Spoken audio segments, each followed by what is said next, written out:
Perception is reality, or at least must be treated that way. With public personas, past and present, just one click away, social technology invariably influences one's ability to lead.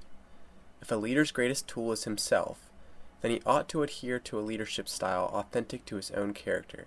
So, in his pursuit of authenticity, he must remain conscious of the way he presents himself both in person and in the virtual world. External sources have boundless freedom in forming a public image of the leader, whether a true reflection or not. The reputation the leader forms with his people, the imprint he leaves on social outlets, and the perceptions that are created from other sources either degrade or enhance a leader's ability to genuinely connect with others and to lead inspirationally. At this time, I'd like to introduce our first panel, the conscientious leader operating within the realm of perception. Lieutenant Commander Wood will run this panel. Thank you. Good morning, ladies and gentlemen, and welcome. I'm Lieutenant Commander Jenny Wood. I'm an information warfare officer in the United States Navy, and I am also a junior permanent military professor here at the Naval Academy. I teach in the Department of Electrical and Computer Engineering.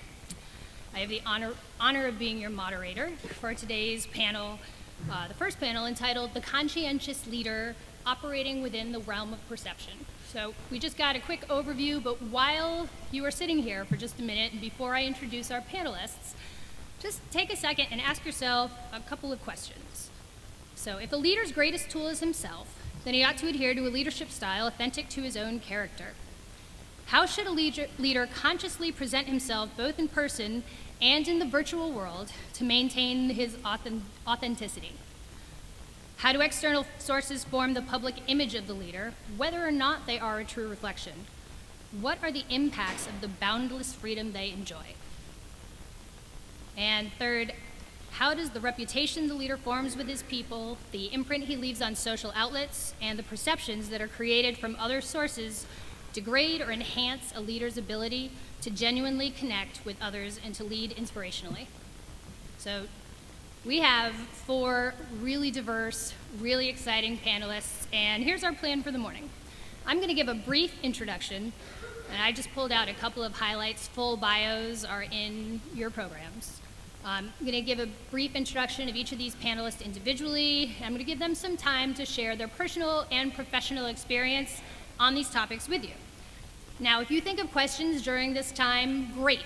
Hold on to them, make a note, because after all of our panelists finish talking, we're going to have a lot of time to do some questions and answers afterwards. So, without further ado, it is my pleasure to introduce Mr. Jim Brady. Mr. Brady is the CEO of Stomping Ground, a mobile-focused local news startup. He's the former editor-in-chief of Digital First Media. He also served as the executive editor of WashingtonPost.com, which, among other awards, won a national Emmy for its Hurricane Katrina coverage. He was also in charge of the coverage of the 9/11 terrorist attacks and the 2000 presidential election at America Online. Please help me give Mr. Brady a warm welcome. Thank you.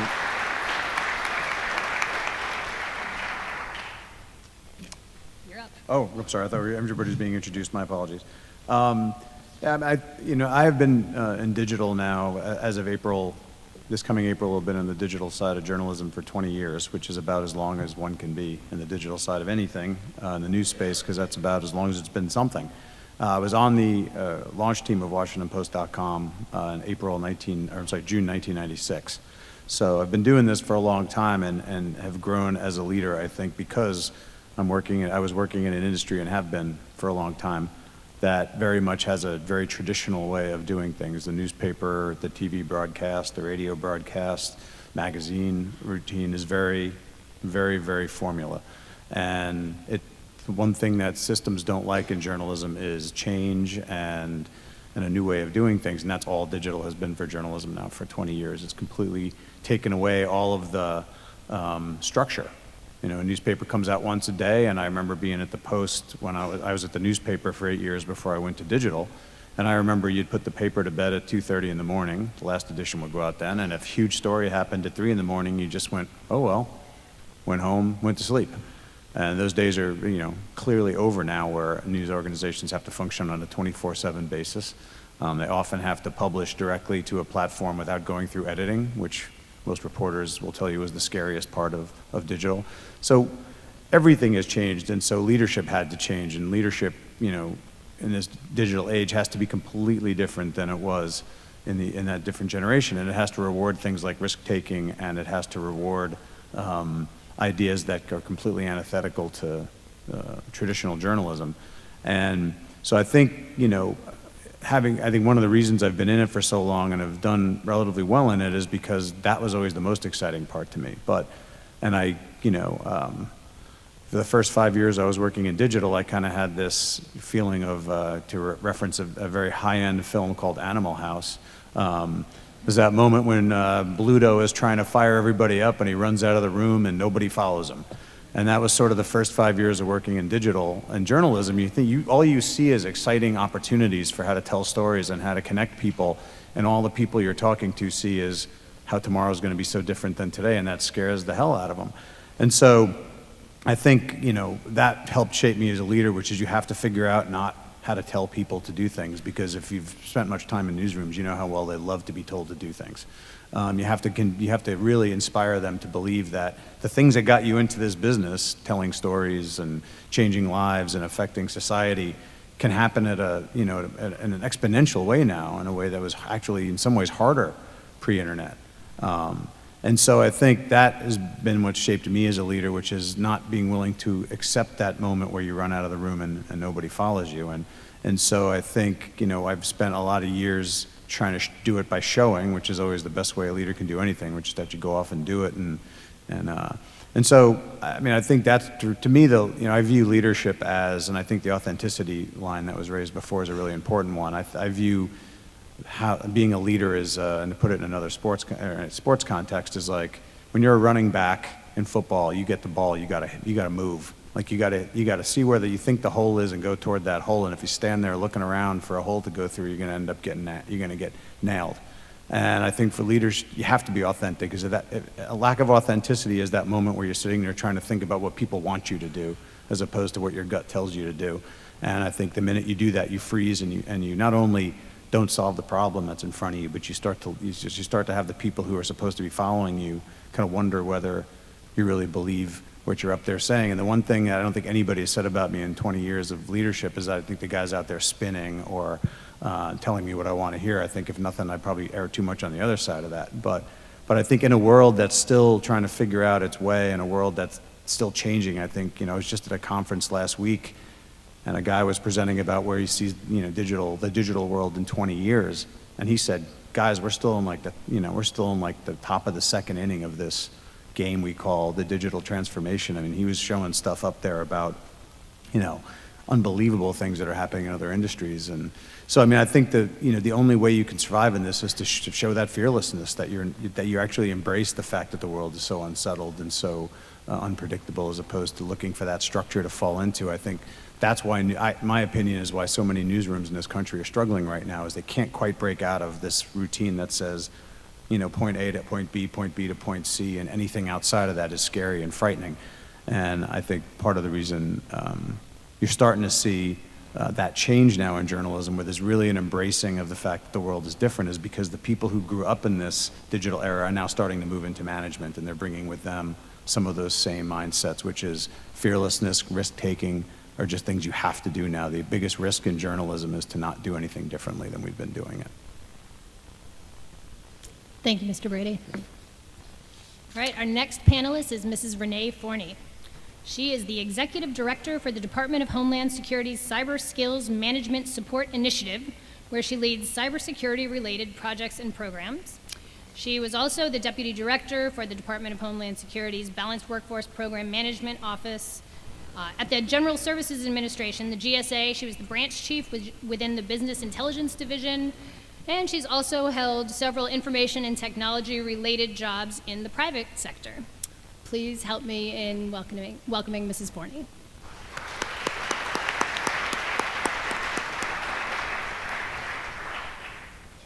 Thank you all so much. First of all, I want to thank the Academy for this opportunity, and class of 38, and also the heart. This truly is the best part of my job.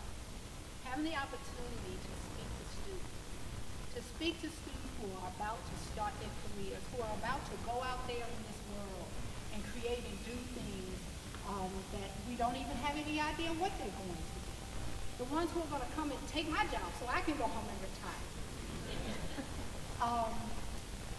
I want to say to you all just a few things about leadership.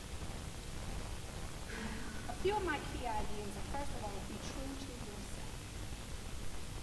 Be very true to yourself. When you sit at the table, someone should know who they're getting.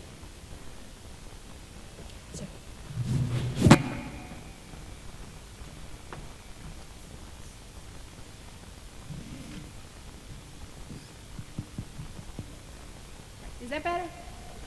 Okay, great. Sorry about that. So, be true to yourself.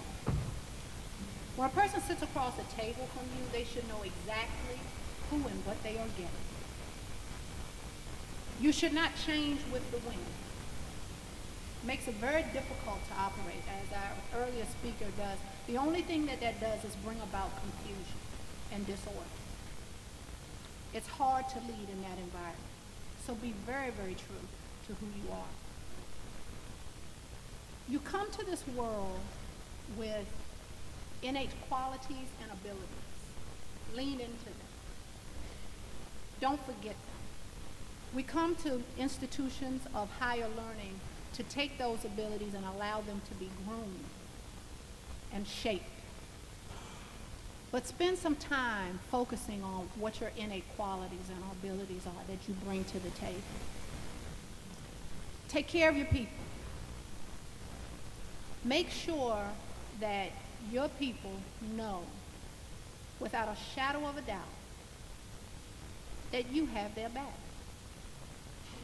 Make sure that when you're leading up, the people that you are supporting know without a shadow of a doubt that you are in their corner and that you too have their back. That's very important.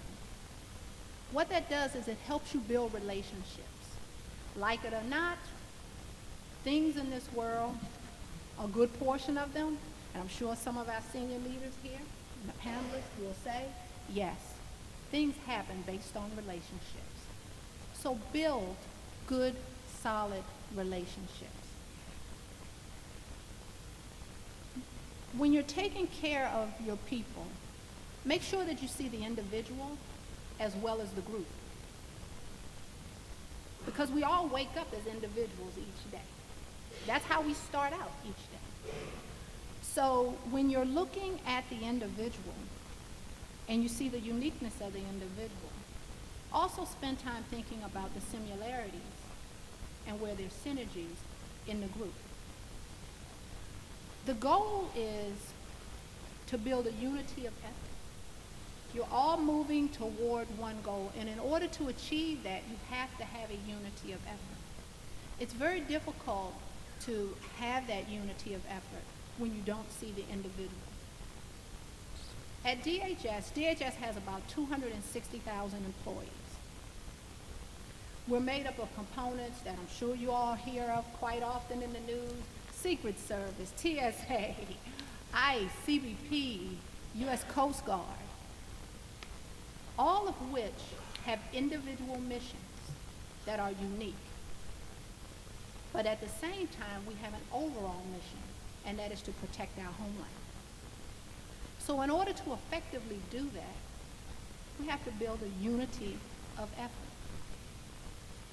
Now, throughout my career, I think that early on, I always focused on building that unity of effort.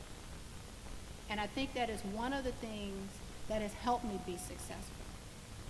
That I've taken the time to see that individual and then to look at the group.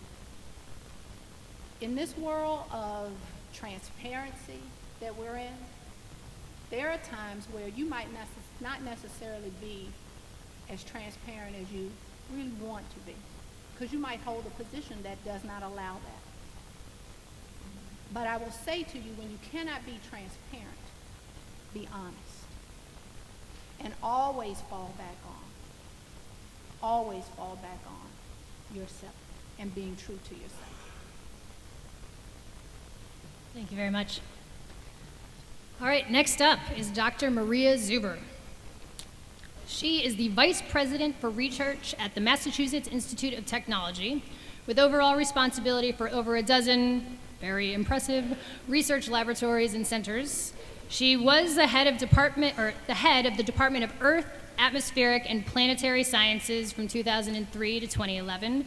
She's held leadership roles associated with scientific experiments or instrumentation on 9 NASA missions and remains involved with 6 of those, and is the principal investigator for NASA's GRAIL mission, which is an effort to map the moon's gravitational field. She has won a number, like a lot, of distinguished awards, including Discover Magazine's one of the 50 most important women in science, and the U.S. News Harvard Kennedy School list of America's best leaders. And if that's not enough, Dr. Zuber was appointed to the National Science Board by President Obama in 2013. So please help me give a warm welcome to Dr. Zuber.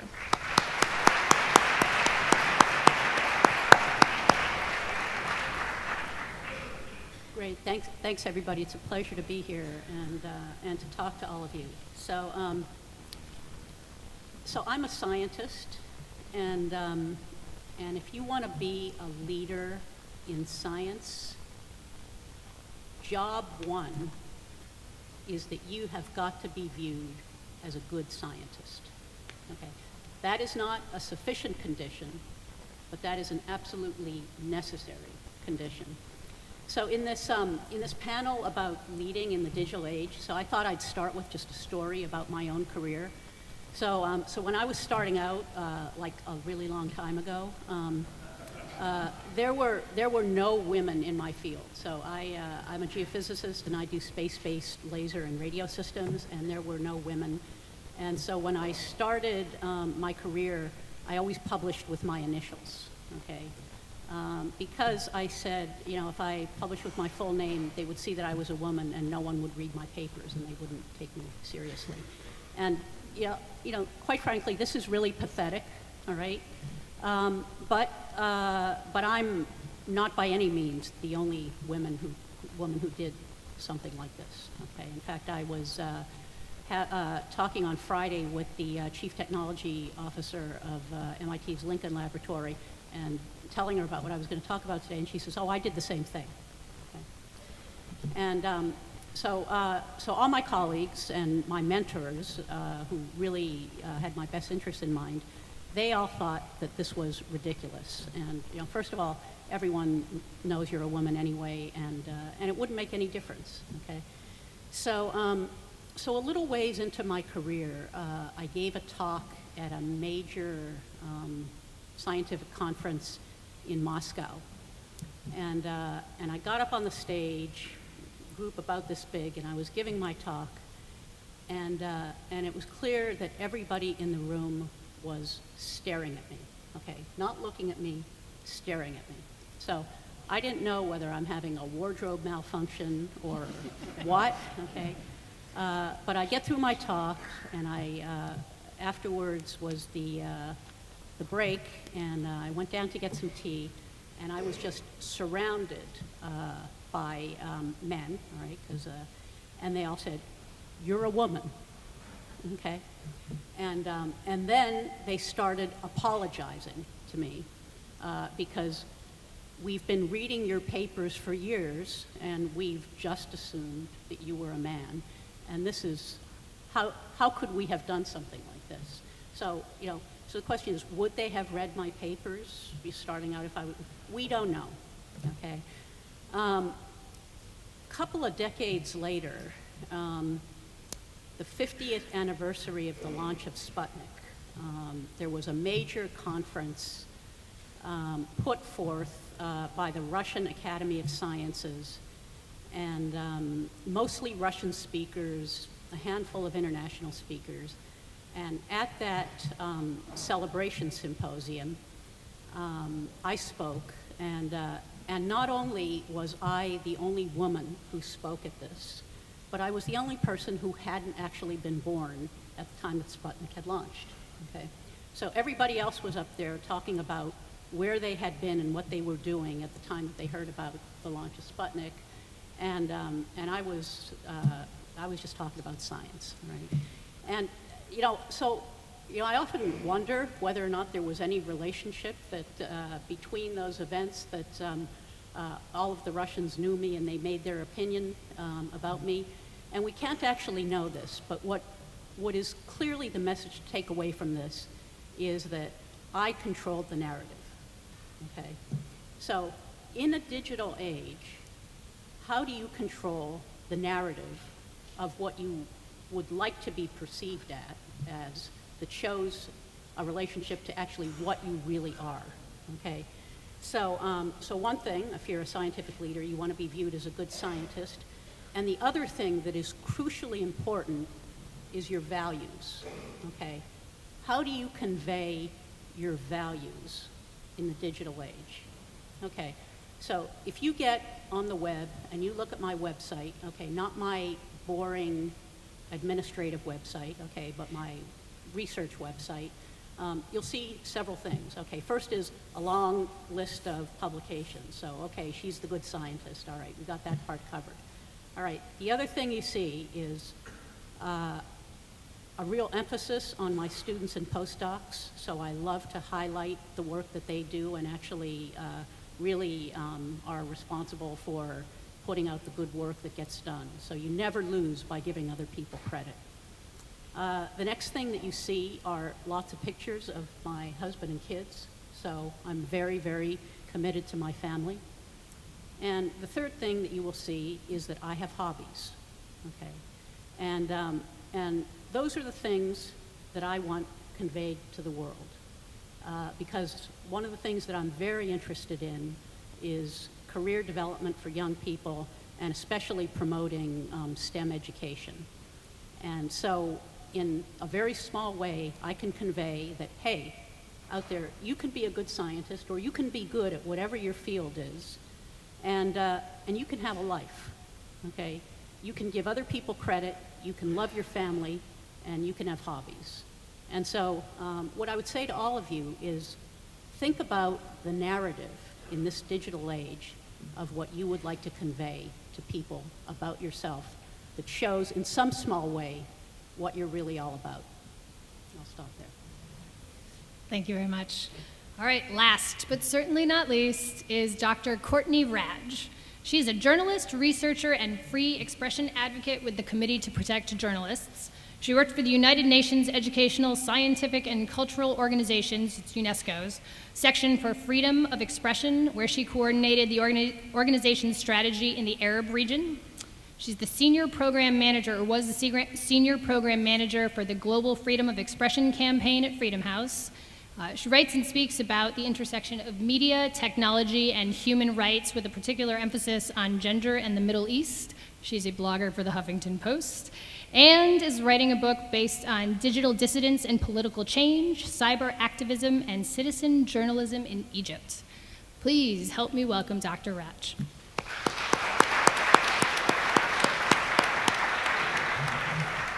Thank you so much for that kind introduction, and I'm so honored to be on such a distinguished panel. It's interesting listening to the different perceptions on how to tackle this topic, and I think that I'd like to start with a little bit about my story and get to some of the issues of, I mean, you're all within a structure, but I think many people will also be seeking to play a leadership role outside of a formal structure, and what does that mean in the digital age. So I wanted to be at the intersection of technology and media and got involved in the Middle East. And I decided to go to Egypt to do my doctoral research and look at the political impact of new media, which back then I thought meant satellite television, and that's kind of what everyone in the field was writing about. And I got there the first day. I went to a protest at the Press Syndicate, because I'm the kind of person that runs towards where the action is and not away from it. And I met a blogger, and I was like, hey, this is something new. No one's writing about this. And I wanted, as a young academic, as a young journalist, to be doing something different and unique that would set me apart. And I think that's one thing about leadership is the setting apart, right? A leader has to set themselves apart in what they are doing. And so I decided to focus on looking at the political impact of cyber activism in Egypt, and this was back in 2006. So I had faced a lot of obstacles from my committee, who were like, how can you talk about the political impact of blogging when only 12% of the Egyptian population is even online, and many fewer are blogging? But what I saw were these amazing young people around me who were literally leading their generation through what I thought would be a process of political change. And as, of course, you all know, there was an uprising in 2011, and a lot of the people that I got to know during that process were the leaders of the revolution, such as Alaa Abdel Fattah, who decided that he established himself as a leader through, as the other panelists were talking about, helping others and being a resource for others and highlighting their work. And specifically, this was in the technological domain, teaching people how to blog, how to use Linux, and how to organize, how to use those tools to organize politically and on the streets. Unfortunately, now he's in jail under the new regime. There was another woman, Mariam al-Khawaja, who was a leader of a Bahraini young cyber activist who became a leader because her father and her sister were put in jail as the Bahraini authorities tried to clamp down on political protest in that country. And she found herself in self-imposed exile from Bahrain and having to take on this mantle of leadership, not only for her family, but for her country, so that the world would know what was really happening in Bahrain. And she did this, both of them did this through the really using social media as a way to connect with people around the world and to build networks and communities of people who saw them as leaders and certified them as leaders. I think what's really interesting is to look at something like a structured organization like the military versus kind of what leadership means in this interconnected, networked world. So one of the things we know is that there can be certification by epistemic communities, and whether these are communities of journalists or communities of other experts or communities of peers, you can really use social media in an important way to build that reputation and to get that certification. Because you might think you're a leader, but if nobody else sees you're a leader, are you? I don't know. I think you have to have followers to be a leader. And so one of the things that I think social media is really good for is building up that reputation and getting that certification, even if you're young, even if you're a blogger, even if you're a woman and you're outside of the traditional mechanisms of authority that exist in your society. So one of the things I decided to do as I was on this long, long journey to get a PhD was to start a blog, because anybody can start a blog, and that was a way that I wanted to start building my reputation online. So I started that back in 2006, and thank goodness, because the PhD took a long time, and if I had waited to publish, to get that external certification by academia, I would have lost the opportunity to be seen as a leader in talking about cyber activism in the Middle East when the uprisings came about. And so I think one of the things that this taught me is that authority structures in a networked digital environment are different than they are in traditional authority structures. So you, I think, have a very formal process in the military for rising up through the ranks, but it's quite different in the digital networked environment. You can see things from people around the world. You have to think about what you're conveying in social media and how that is triggering the algorithms that will increase your popularity or network you into those communities that you care about becoming a leader in. And so you see people trying to take advantage of the algorithmics of visibility. And that's one of the important things for leaders to remember, is because we live in this interconnected world, there is no such thing as the offline and the online. There's no virtual and real. I mean, it is one world. I'm sure I'm preaching to the choir here, since many of you look like you're digital natives and millennials. You know this, and I think that one of the things with traditional leaders is not realizing this, and that's why you see in the news so often that, you know, a so-called leader, whether it's, you know, a coach of a sports team or a politician, does something on social media that is not authentic, that does not actually uphold their values, or maybe it is upholding their values but contradicts with their stated values. And that's so visible in a way that we've, you know, it's never really been visible to the population at large. And so that goes back to another point that was made earlier. You have to be authentic, and it's more than just talk. You have to also back that up with actions. Because if you say one thing, and then your social media or your pictures or the videos that you're posting on YouTube say something else, it's really easy to see that hypocrisy now.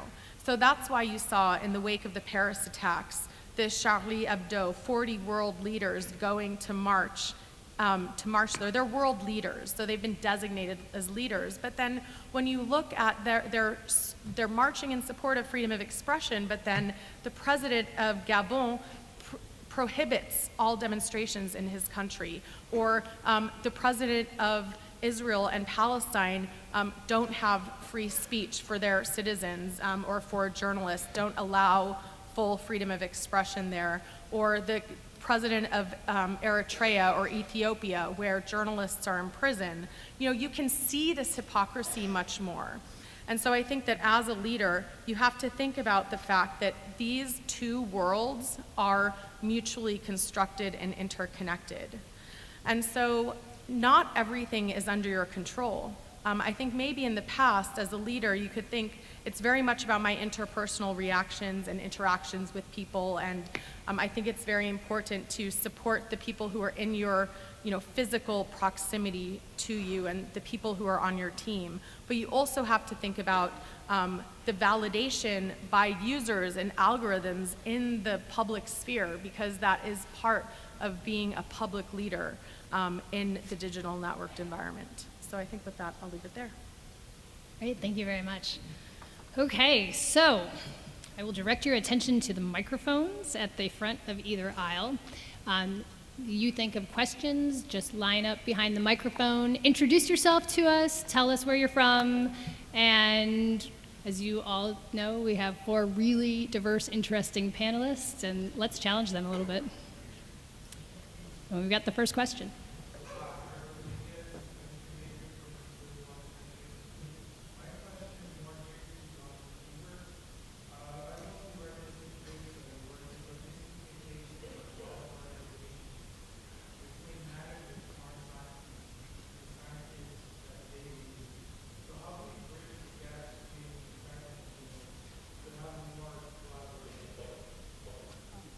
Yeah, that's a really good question. So having, so first of all, I would say having managers who have some knowledge of science could really help a lot there.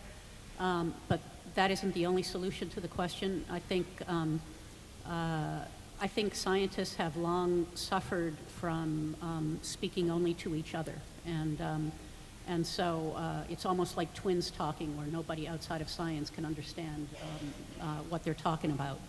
And so as scientists and technologists, I feel it's incumbent upon us to think really hard about conveying the message of science and technology to people who don't have a background there, and that doesn't come automatically. And so any steps that can be taken along those along that area is the way to start, I think. All right. Good morning. My name is Midshipman First Class Sam Cohen. I'm from Yale College. My question, actually before I start, Dr. Zuber, J.K. Rowling did the same thing with the initials when she published Harry Potter, so just a note. But Dr. Zuber, you talked about sort of crowdsourcing validation in sort of the virtual world, or the real world and virtual world. And I wanted to know from all of you, is that a good thing? I mean, should validation, external validation from experts be coming from sort of people who don't, is crowdsourced validation better than sort of expert validation, I guess is the question. Sorry. I was going to say, I don't think they're mutually exclusive. I think that the academic validation is absolutely essential, and expert validation really does matter, but without the external validation provided by the crowd, or if the crowd does not follow those certification mechanisms, then you're going to face a real barrier. I think it depends, again, what context you're looking for in terms of being a leader, but I think you need both, essentially. But at the same time, you can't just pander to the crowd, right? You have to maintain your authenticity, and you have to maintain your personal value system throughout those two different mechanisms. Thanks. All right, quick admin note before our next question. I was just told that the name tags of Dr. Zuber and Dr. Raj are actually switched, which you probably knew. We can't see it from here. So That would make more sense. do you want to just trade? Is that all right? Oh, And for our game of musical chairs, yeah.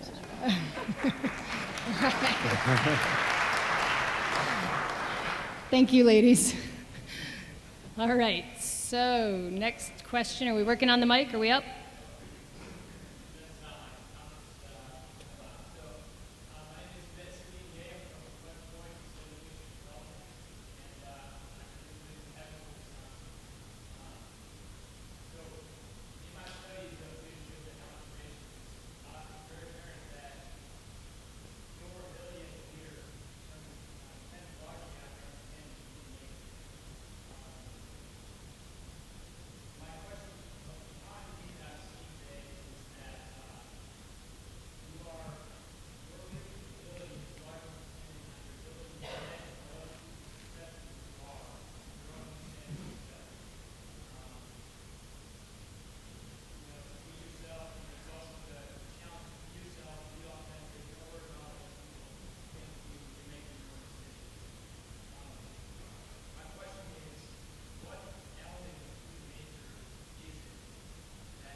Is that a general question for the panel? Well, Have at it. I would say that there has to be a level of confidence in what you know. But there also has to be a level of humility and understanding of what you don't know. So don't misconstrue when you hear us saying that be true to yourself, focus on self, self, self, self. It's not all about just self, but an understanding of self. So for me, like the doctor here, I was a geeky girl. You all were, I'm fine with being a geek. I'm very proud of it. I was not born in technology, like most of you all in this room. I was post punch card day. So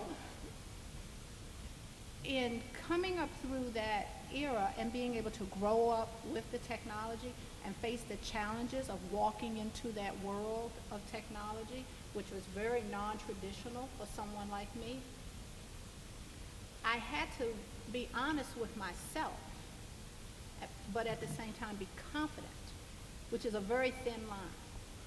Very, very thin line. Finding that line will come to you all as you mature in your leadership. It's not overnight. It's not overnight. So I think that if you think about, I'm being true to me, being true and understanding what I know and what I don't know, and realizing that you do not do it alone. When you're trying to reach that common goal, it is that team, it is that people, it is that group, that support system that you need in order to achieve that goal. Again, as you mature, you will begin to see, and that line will become clearer to you. Never let a person drive you into thinking that that line is arrogance, because that's something that creeps in sometimes when confidence is there. And sometimes people can misconstrue that and they think it's arrogance when you're really, I am confident in this, because a leader does have to be confident. I was working with the retired Admiral Thad Allen, and he talked about a challenge that he was facing during Katrina. And one of the things that he saw immediately was that the people in the group, everybody that was there to support that, had to see that the leader was confident. Because if the leader isn't confident, then how can the followers be confident and have the ability to execute within that space? So don't worry about not having it all right now, because you won't, because it comes through time. It comes through maturity. Like the superintendent said, you have to be immersed in it, and as you are immersed in it, you grow in it. So it'll come. I would love to add something to that, because I think that many of you are in the process of becoming leaders. And I think that by staying true to your fundamental values and taking a stand, that can help you transition into a role of leadership. So I lived in Dubai. I was recruited to be a managing editor of an Arabic website. And I knew there were going to be certain red lines around, not covering Saudi human rights or women's rights abuses. I knew that going in, but I thought, like, it's going to be a really interesting and useful experience to be inside the belly of the beast. But I found that when those red lines, when I was prevented from publishing an article about safety problems, that was a red line for me as a journalist. And so I took a stand and refused not to publish this story. And I was fired the next day and kicked out of the country. I think if that hadn't happened, I would have a very different life now, because as a freedom of expression advocate, as somebody who talks to journalists about standing up to censorship, who advocates with foreign governments and our own to stand up on behalf of journalists and to provide context for press freedom, I would be in a less, I wouldn't be in the position that I am now if I hadn't taken that principled stand. And so that can also help propel you. And I think, this is very different between staying true to your principles and being selfish. Yeah, and I could add to that too. I think I agree with everything that's been said so far, especially acknowledging what you don't know is very important, because nobody who works for you will ever believe, or works with you will ever believe you have the answers to everything. I think good leadership is a combination of hard skills and soft skills. I think being able to inspire people and be able to get up there and get people to want to charge out of the room is really important, but you have to have soft skills to go with that too. And one of the ones that I've, that the old joke is always, you were given 2 ears and 1 mouth, so use them in that proportion. It's important to listen, and I think a lot of leaders feel like they always have to be the ones talking and filling the space and quiet. And I think it's really important to observe and watch small things that are happening in room, and with your staff and with people. And I always think that one of the skills that I'm lucky enough to have is I can read a room. I can walk into a room with a plan and immediately know that this isn't the right day to do the thing I came in here to do, and I'm going to completely scrap it and do something totally different. And you have to have that skill. If you go in with a plan and that plan just can't change no matter what, you're going to have a tough time managing people, because people are, the most complicated technology we deal with every day is the human brain. And I think it's really important to have that. And I think the way I've always looked at leadership, good leadership, is bad leadership is like credit card debt. If you tell somebody when somebody comes up to you and asks you a question and you give them the answer they want, you have that immediate satisfaction of getting, but you're building up a lot of debt with your staff if you're telling them what they want to hear and not what you actually believe. And good leadership's an investment. And you find out years later, in some cases, the impact you had on somebody. You may not get the feeling you want at that moment. You may have to give them tough news, and they may look at you like they want to take a swing at you. But a lot of times, 5 years later, that person will come back and say, thank you for doing that. It set me on a path. So you have to really look at it that way, that short-term satisfaction is almost always a bad thing. In fact, it is always a bad thing if it's not authentic. All right, thank you. I'm Stephen Huber Weber. I'm a Stamp Scholar from the University of Miami. And my question is more directed toward Dr. Rash and Mr. Brady. How do you stay true to yourself when, freedom of press is not a worldwide phenomenon, and you both are in the journalism industry? How do you stay true to yourself? Sure.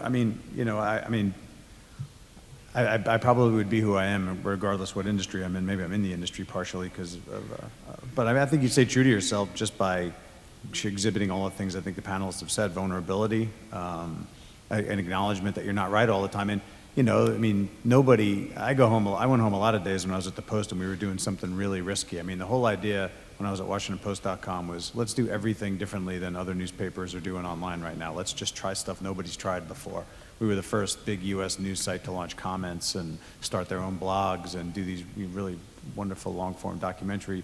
But I mean, there were a lot of things we tried that there was no path for, and I think this idea that you have to show confidence is important. But there were a lot of days I went home after showing confidence for 8 hours and like almost wanted to cry because I was horrified of what might happen the next day. But you have to kind of put that behind you so your staff can follow. But I don't know. I mean, staying authentic is either something that comes naturally or it doesn't, I guess. I mean, I can't imagine being anybody but who I am, and I think that's really worked in my favor. I think that's why I keep going back to that metaphor, and I'm sorry I speak in metaphors all the time, but of like being a running back, which is if you ever stop to think, what should I do here to satisfy the people I'm making the decision for, you're probably not looking through the right lens. It's got to be, I mean, obviously informed by lots of information. I mean, you're not just, if you're working off that gut without any information, that's probably just as bad. But assuming you have the information necessary to make a decision, I think pausing and is always an opportunity for people to see you as not authentic. I think as a human rights advocate, it's particularly important that the actions and public perception oftentimes gleaned through social media match with what I'm out advocating for. And so regardless of the venue, whether it's the UN Human Rights Council or the information minister in Uganda or the Azerbaijani ambassador or the general counsel to the president here, is having a consistent message that's true to the values of freedom of expression, of human rights, and really understanding how those are intertwined. And I think going back to the question that was kind of asked earlier about crowdsourced versus academic expertise, I mean, I think just having as a leader, building your authenticity across platforms. So in the real and the virtual world and all of that is really important because if you're out there advocating for something, you don't know how that person might be looking into who you are or who they're dealing with. And I think staying authentic and staying true to those values, but still always being respectful, right? Being willing to listen, and that will make you a better leader. If you're trying to be a leader in the press freedom community, understanding those who press back, or why I'm about to go to Egypt in a couple of weeks and I want to go there because I want to hear from the ministers there why they are jailing journalists, why they've put the youth activists in prison. Like, I really want to understand, not through a filter of the media, but from them, because only then can I really develop effective strategies for trying to help them. Thank you. Good morning, Midshipman First Class Tyler Toppenberg from Texas A&M. My question is directed at Ms. Forney and Mr. Brady. As future military leaders, we're taught that mission accomplishment is everything. And I feel that mission accomplishment and being authentic can sometimes have a battle between each other. So my question is, should leaders care and strive to be perceived authentic and exhibit good characteristics, or should they focus more on mission accomplishment and results rather than perception? Well, I don't think you can separate the two. I mean, I think, if you have to be unauthentic to accomplish the mission, I guess I'd question what the mission is you're going after there. I mean, I think, and if you do find that those are in alignment, you're probably in the wrong job. So I think that, to me at least, those two things, I've never been in a position where I had to become somebody I didn't want to become. And I have worked at a few places where that's happened and I've left. And that probably to my own fiscal, it was probably not the smartest idea in all of the times I did it, but that's sort of, you just decide you can't do something, you just walk out and then go, what the hell did I just do? But I don't think you can separate them. No, I agree. You can't separate. So mission and execution of the mission is key. So you have to find a way to execute successfully. I think that there are times when you are placed in situations in which decisions are made, and those decisions are made where you only have a very narrow scope of information, where someone else might have a larger scope of that. you not having some of that information might make you feel as if you're being untrue to yourself. So take a second to first think about, before you really say, oh no, this is totally against everything that I agree with. You have to take the whole picture into consideration. I, like you, I don't think I've ever been placed in a situation where whatever I'm being asked to do is going against my core value system. But I have been placed in numerous situations where I see execution going in a direction, and I don't necessarily know why it's going in that direction, but later it was revealed to me that I was working with a very limited scope of the information. So I caution you with making a rush decision to think that it's actually going against whatever your values are. And like was previously said, if it does go against what your values are, then you question, am I in the right space? And I'd even say that's why the chain of leadership is so important, because I've been placed in that same situation where I didn't necessarily have all the information, and I was told I did not have all the information, but I was told it by somebody I trusted, by somebody who I had worked for, who I had faith in, who said, look, you know, I would tell you most of the time, I can't tell you this. And that's when my relationship with that person becomes the key. And that's, you know, if you have that up the chain. So I have stated jobs too where I had to do things I didn't necessarily agree with a limited scope, but I trusted the person who was telling me that they needed me to do it. And if it doesn't work, you leave. Thank you all very much. Hi, my name is Garrett Wood. I attend the University of Michigan, and I'm from the great state of Michigan. I just have a short 8-part question. I'm just kidding. It's for Mr. Brady and Dr. Rash. Current research suggests that when we people are posed with tough moral problems, we tend to reach a conclusion first and then find evidence that supports our existing conclusion. With an almost unlimited supply of news sources and information, it's not hard to find these days. Once you've reached a conclusion, you can usually find evidence that supports that. How do you recommend conveying your message and writing effectively to reach people that have come to a different conclusion than you and communicate with them to find understanding and agreement? Well, I mean, yeah, certainly the internet has allowed you to find myriad sources of information that will tell you you're the smartest person on earth if you look in the right places. So I think the key is, I mean, I think the way to best make the argument is to focus less on emotion and more on actual facts and data. I think that passionate arguments on the internet are a dime a dozen. I mean, that's why there's Godwin's law, right? Which is basically, I can't remember exactly what it says, but basically the probability that someone will reference the Nazis in a message board, you know, increases to 1. You know, eventually it'll happen because every bad message board ends up being some horrible argument. I think you don't want to look there for your people to change. I think you want to focus on logic, reason, and having that debate in a way that I think is getting lost a little bit, which is you know, I bemoan the fact that 10 years ago, and the internet has clearly helped feed this, but 10 years ago you go out to dinner with a friend who believed totally opposite of what you did in everything in politics, and you'd argue for an hour and a half, pay the bill, and do it a week later again, and it was kind of fun, and it made you think differently. That seems to be happening less, where you go out with friends now and express an opinion that's different, and they like never want to see you again. So I'm hoping that we're in that phase now where you're going to see a pullback from that a lot of times technology overshoots a certain thing, gets very, you know, reaches a certain breaking point, and then it snaps back a little bit. And I feel like, at least in the last year, the political debates have been a little less, but it may just be me. But I think you just got to focus on taking the emotion out of it. I think that's what always brings in conversation. So I fundamentally disagree. I think it's becoming, I think we're entering a world where I'm much more concerned about that, because you talk about, okay, you go out to dinner with your friends and you disagree, but now your friends are decided from you based on who your other friends are and what your commonalities are, and your dates are arranged based on some sort of algorithm that's finding some sort of similarities with you that they think you'll be compatible because other people like you have been compatible with people like them. So I think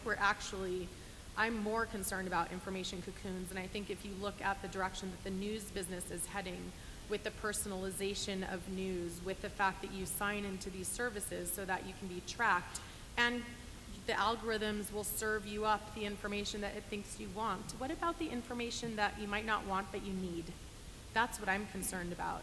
And I think one way to get by that is to actually seek out different points of view. And so instead of just relying on, say, a media or your Facebook friends accounting of what was said in the State of the Union, listen to it yourself, or watch the broadcast network that you disagree with. I do that. It can be frustrating, but it's also incredibly enlightening. And I think, how do you refute that? Absolutely with facts. I mean, definitely at the Committee to Protect Journalists, the core of our advocacy is the research. So that when we go to the Turkish government, which was the leading jailer of journalists for 2 years in a row, and we say, you're the leading jailer of journalists, and of course they hate that, we can back up every single one of, I think it was 61 cases of journalists, 61, in a so-called democracy. We can go back and say, okay, here are the individuals, each case, we know the facts, here's what, you said they did, da-da-da, we can go in and investigate and go with facts. And so that's really important, is to have the facts. But I think, you've raised a really good point, and I think you see this with the surveillance debate, right? So there's a lot of passion, and people just seek out the information on whatever side that they believe in. But I think that if you look at the facts, right, not just this proclamations about, security that has supposedly, been better by mass surveillance and the destruction of civil liberties and political rights through mass surveillance, you will see very little proof. So it's incumbent upon you to search out facts and to get around just the rhetoric that you see every day. Yeah, if I could just add something to that. So there's a real teachable moment here. So it used to be that we spent a great deal of our time educating people about where to find information. It was very difficult to find information. Okay, now we're living in an age where the amount of information out there is virtually limitless. And the real challenge is to figure out what information is reliable and good. And so this gets on to what was being said down there, as as we teach and as we lead, really looking dispassionately at what the important sources and the accurate sources of information are very important to the story. All right, thank you. Good morning, Oviedo Gambetta from the Peruvian Naval Academy, functionary of the Peruvian Navy. I'm a doctor in law, and I have just come yesterday from Peru to attend these sessions. A leader is not born a leader. He has to be made, educated to be a leader. And I was surprised, so profound, Mr. Hart's words in the beginning when he said strength and virtues. A leader has to be formed, educated. I have, perhaps because my Italian ancestors, the idea of going to the roots of the word. Education comes from Latin educare. And educare in Latin means take you from this place to another place. Take you from the not knowing situation to a knowing situation. The education of a leader. How is that made? It's a very, very, very important process of the leader. But as we are now, not in the era of Clark Kent 60 years ago, that he went with his notebook and his pencil and he wrote something about what he saw, and then he went to his typewriter and then typed it in a mechanical typewriter. Now, in this era, the news created the facts. 60 years ago, the facts created the news. And the leader has to be there. It has to be with a proper conceptual structures. And now, the use of words in this cybernetical era is very important. I quoted some words, even though they are put in the mouth of Mrs. Thatcher, but they were pronounced by Meryl Streep when she was asked about something, feelings, and she said, Meryl Streep says, in the words of Mrs. Thatcher, everybody's concerned about feelings, and I care about thoughts, ideas, and concepts. Those thoughts and concepts might turn into words and insights. The words and insights into actions, those actions into deeds, those deeds into habits, those habits into character, and character might define your future, so you become what you think. My question is to any one of the panelists, Ms. Forney, Dr. Raj. We talk about the formation in values. Values are virtues. Virtues are habits. And the habits are the repetition of single acts. So a leader has to be like a jewel with a hammer, or perhaps like a statue with a hammer and chisel, form very, very, very thoroughly and with main ideas, and to know how you have to form the leader. Leaders are not born that way. They have to be made. My question is, what means we have to use to form leaders? Thank you. Wow.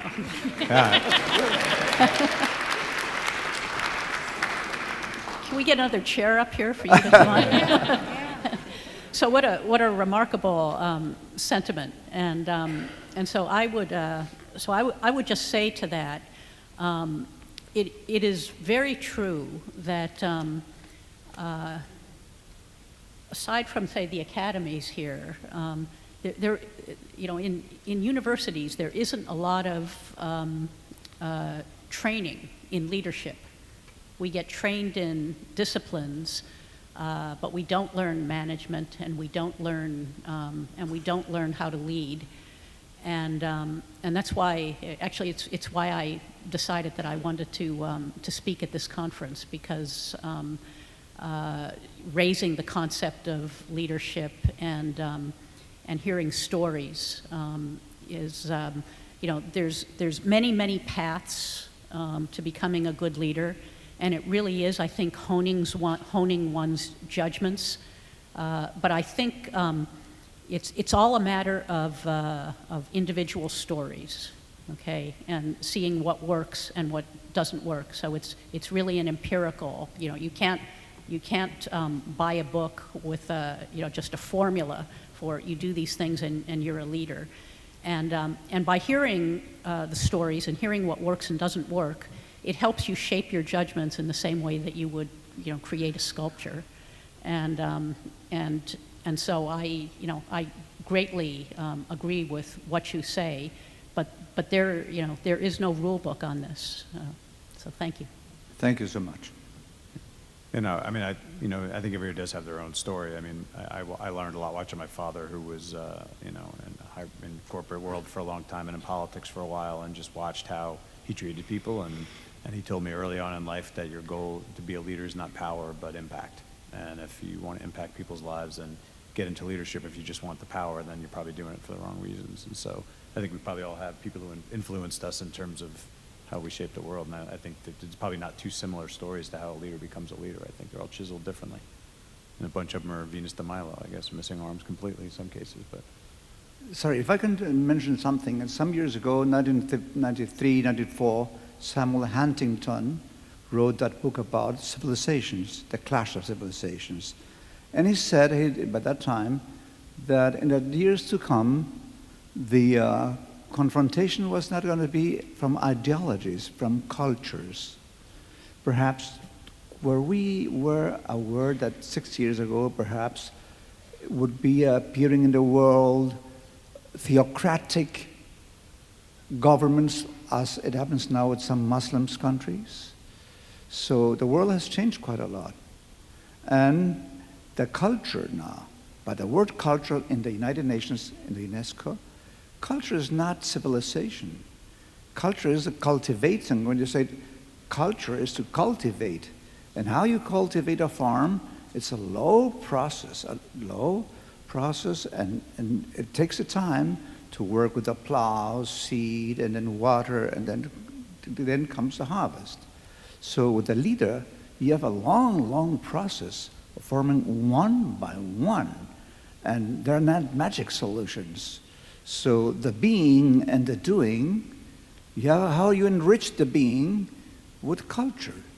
With culture nowadays, in my country, it happens, I guess in the States as well, and some other places. In the UK, I've lived some time. Slang is just a slang, but words mean realities. Reality is not precisely truth.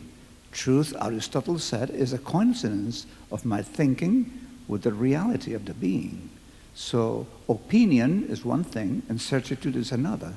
A leader, I think, has not to have too many opinions, but some real strong certitudes. That's what I think. But I think that goes to some of the points that were made up here, which is you can't separate a leader's actions from their leadership. And I think, you're talking about reality and truth, et cetera, but I think that we're very much in a period of time where, words and visuals and images, this interconnectivity can create a reality, and it's unclear at some point, what came first.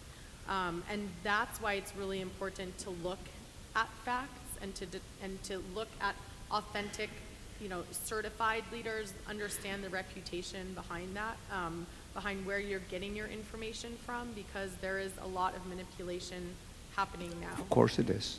Thank you so much. All right, we have about 10 minutes left for questions. Hello, my name is Cadet Second Class Brian Yarbrough from the U.S. Air Force Academy. My question is, when you have a hard copy newspaper or science report, or you're standing face to face with someone, it's pretty easy to tell if they're being authentic, whether they're lying or that sort of thing. But once you get into the cyber realm, that shield of anonymity that a lot of people feel, how do you, first of all, verify that someone's being authentic on their blogs or tweets or whatever it may be, and also how do you maintain that authenticity for yourself? I think there's a fundamental difference between authenticity and truthfulness or validity, and I think that's not necessarily something we've teased out, but I think authentic is more than just being truthful or credible. But to get to how do you determine that online, I mean, that's a great question, and that's why it's important that you have to realize that the virtual and the physical are mutually constituted with each other. If you think about how many of you guys have heard about the gay girl in Damascus fiasco a couple of years ago? There was a blogger, a woman in Damascus who had a blog, and I think she was LGBT, and one day disappeared.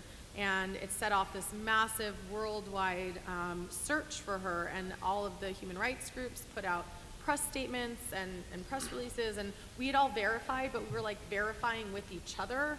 And then a few days later, it turned out that actually it was an American guy living in Scotland who was doing this as some sort of social experiment. And I think that was a real wake-up moment, because we realized, when we really looked at it, we were all talking to each other, and no one had actually met this person in real life. There was no way to trace that back. And so, a lot of things have developed since then. There are all sorts of interesting verifiable, solutions for videos that have been developed. We spend a lot of time at the Committee to Protect Journalists authenticating videos. So, for example, the ISIS video with the beheading of the Japanese journalist that came out over the weekend, we're not going to put out a statement about that until we verify the authenticity, because it has, real implications. But there's all sorts of tools that have been developed, and you see journalists employing, like Andy Carvin who was with NPR, and I think now he's with First Look Media or The Intercept, doing really interesting things in this realm. But that's why you can't just enter kind of the digital Twitterati world and then automatically know what you're doing. You have to have a high level of media information literacy. You need to figure out how to determine credibility. You need to see, with the Egyptian bloggers, for example, having had a long, knowing several of them face to face and then knowing their profiles, I was able to then kind of authenticate to other journalists and human rights organizations who were real, who were credible. But I think oftentimes, especially in the intelligence communities, you have to link the physical with the virtual. You got to at some point be able to trace back, either through your chains of trusted contacts or interlocutors, or through direct experience. And I would say Andy Carvin's a good example. There's also a site called Storyful, which basically their only role is to verify the validity of sources that are reporting something, even a breaking news situation, like to say that this person is actually in the place they say they're in, we've contacted them, so that the rest of the Twitterati doesn't take something and run with it if it's not true. Yeah. So on the scientific side, what I would say is, what I tell my students all the time is, if you're doing something interesting, people will try to verify it.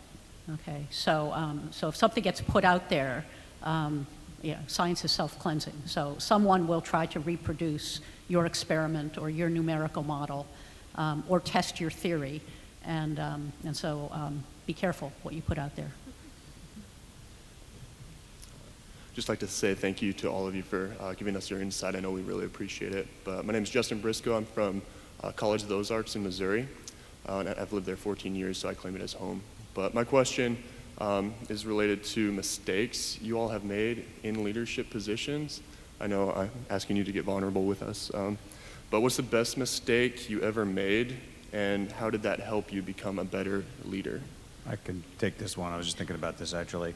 When I first, I got a lot to choose from, but when I first got the job at WashingtonPost.com, I really changed the culture, and from a culture of just taking what the newspaper was printing and putting it on the website to let's think about how we're going to tell stories in a digital way. And I had a very inspired newsroom. I had one guy who was a friend, a guy I had worked with in my first stint at the Post, who wasn't doing what I needed him to do. And I kept moving him around. I kept trying to find the right job for him. I put him in 3 or 4 different positions, and in all the cases, he was taking advantage of the fact, I think, that we were friends, and I wasn't doing what I needed to do. And my managing editor came in one day and said, "You need to do something about X person." I won't name him, but I said, "Yeah, it's not working out, is it, right? He's really just making everybody crazy, isn't he?" And she said, "No, this is about you, man. This isn't about him." So we're out here we're killing ourselves for you because you finally lit this place up with a sense of we're really going to take advantage of the internet. We're wondering why you're letting him do this. And it was really that aha moment of when you're running a room of 200 people, your lack of action isn't about the person you're not going after. It was they were looking at you going, why am I working so hard for this guy if he's letting this guy who's a friend kind of coast? And I was light bulb that went on. That probably should have gone on earlier, but I was definitely being a little too nice, and that person was gone rather quickly after that. But it was a really good lesson about how everybody's looking to you, even if you think they're looking at someone else on staff. They're always looking to you for that leadership and that vision. Yeah, I'll throw a note. So I won an instrument to go to Mars, but the year after I got out of grad school, and which was great. The spacecraft was lost 3 days before it got into orbit around Mars, and it wasn't due to my instrument, but we all failed. Okay, and so clearly neither I nor anyone else on the mission was attentive enough to things outside what's on our own little plate. Okay, and so it really sent a message to me in the future that you gotta, everybody on the team either succeeds or fails, and you've got to be listening even when it's something that you don't think affects you, because everything affects you. And so as leaders, emerging leaders who are going to be dealing with complex sets of people and complex systems, be very careful about just looking at what's on the computer screen in front of you. Listen to, learn everything that you can learn about the full system. For me, it was very, very early in my career. When I first got a leadership position, I was promoted to leadership from within a team. And so that means I had an inherited team. And I'm sure this will happen to you as you move throughout your career. You won't always get to pick the team for which you have to execute through. So I was promoted to leadership, and we had a deliverable that was due. And the incorrect decision that I made was being fearful, because my gut was telling me I don't have the right resources here to execute. But because it was an inherited team that I had built relationships with, I didn't want to hurt anybody's feelings. And we got it done, but we could have got it done quicker, definitely more efficiently.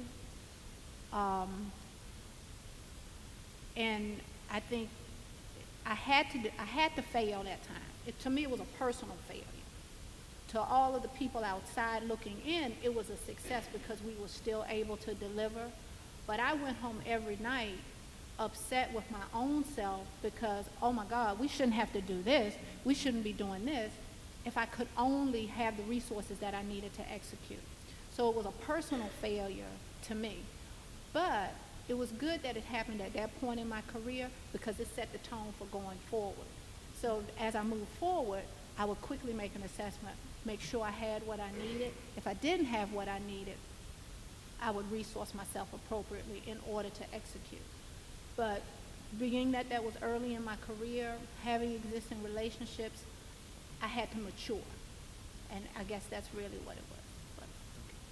I think for me, it's similarly being put in a situation of leadership on an existing team and not taking, not realizing that my core values, especially around freedom of expression, and kind of the willingness to press boundaries and push the limits, and not taking the time to really understand how or if that fit into the team dynamics and what the career goals of each of the individual team members were in order to figure out how that might fit in or not fit in with their broader planning. All right, thank you all so much. All right, hold on just one moment. Can I get a quick time check in the back? Last question, we're done.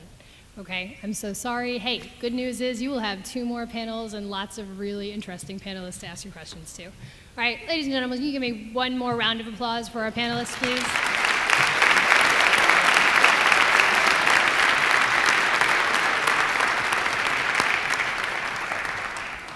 First of all, apologies for the musical chairs. We're trying to keep things interesting this morning. Again, thank you so much for your remarks. We really appreciate it. To the crowd, thank you for the great questions. They're outstanding.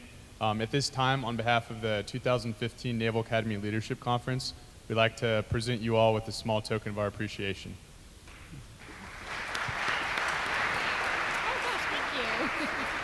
Thank you very much.